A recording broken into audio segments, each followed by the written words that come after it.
بسم اللہ الرحمن الرحیم۔ ماہ شبان کے احکام و فضائل۔ شبان عظیم ہجری سال کا 8واں مہینہ ہے۔ حضرت انس بن مالک رضی اللہ تعالیٰ عنہ بیان فرماتے ہیں کہ روزے دار کی نیکیوں کے ثواب میں درختوں کی شاخوں کی طرح اضافہ ہوتا ہے، کیونکہ شبان کے مہینے میں بہت سی نیکیاں تقسیم کی جاتی ہیں، جیسے رمضان کے مہینے میں گناہ جلا دیے جاتے ہیں، اسی وجہ سے اس کو شبان کہتے ہیں۔ شبان عربی زبان کا لفظ گرامر کے اعتبار سے شب سے بنا ہے، جس کے لفظی معنی ہیں شاخ در شاخ کے ہیں۔ اس مہینے میں چونکہ خیر و برکت کی شاخیں پھوٹتی ہیں، روزہ داروں کی نیکیوں میں درختوں کی شاخوں کی طرح اضافہ ہوتا ہے، اس وجہ سے اس کو شبان کہتے ہیں۔ ماہ شبان کی فضیلت اور اہمیت۔ اللہ تعالیٰ نے انسان کی زندگی کو بڑا قیمتی بنایا ہے، اس کی رحمت خاصہ برکت تامات سے نوازنے کے لیے مختلف مواقع عطا فرمائے ہیں۔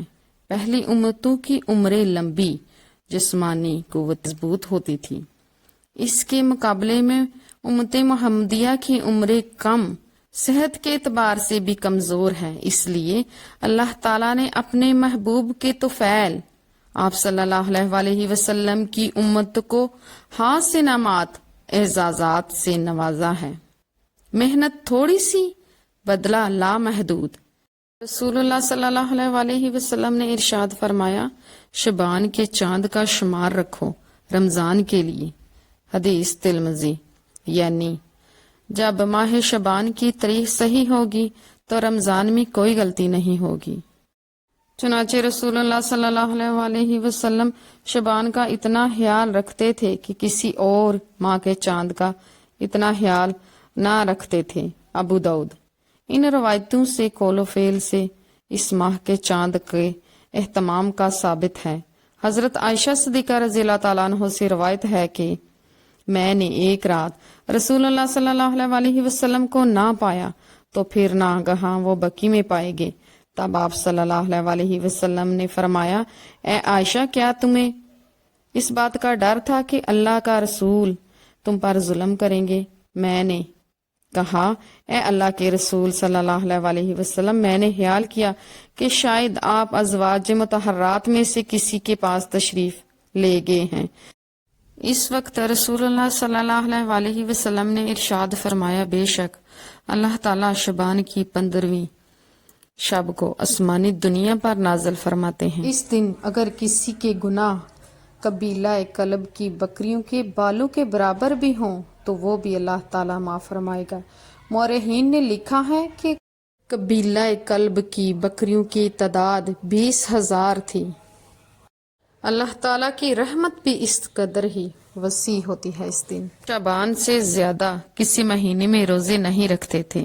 آپ صلی اللہ علیہ وسلم تقریباً پورا شعبان کے روزے رکھتے، فرماتے، نیک عمل اتنا ہی کیا کرو جتنی تم میں طاقت ہے، کیونکہ اللہ تعالیٰ ثواب دینے سے تھکے گا نہیں، تم ہی تھک جاؤ گے۔ بخاری۔ شب برات اسلام میں ایک مبارک رات ہے جس کی فضیلت بہت سی حدیث میں ثابت ہے۔ بعض لوگ سرے سے اس مبارک رات کے لیے کسی قسم کی فضیلت کے ہی قائل نہیں، جبکہ بعض لوگ اس کو شب قدر کے ہم پلہ سمجھتے ہیں۔ یہ دونوں موقف درست نہیں۔ حدیث میں اس رات کو بے شمار گناہ گاروں کی مغفرت، مجرموں کی بخشش کی جاتی ہے، جہنم کے عذاب سے چھٹکارا ملتا ہے، اس لیے عرفہ میں اس کا نام شب برات مشہور ہوا ہے۔ حدیث میں اس کا کوئی محسوس نام نہیں۔ حضرت عائشہ صدیقہ رضی اللہ تعالیٰ عنہ سے روایت ہے کہ آپ صلی اللہ علیہ وسلم نے فرمایا، کیا تمہیں معلوم ہے اس رات 15واں شعبان کیا ہے؟ عائشہ صدیقہ رضی اللہ تعالیٰ عنہ نے عرض کیا، اے اللہ کے رسول، اس رات میں کیا ہے؟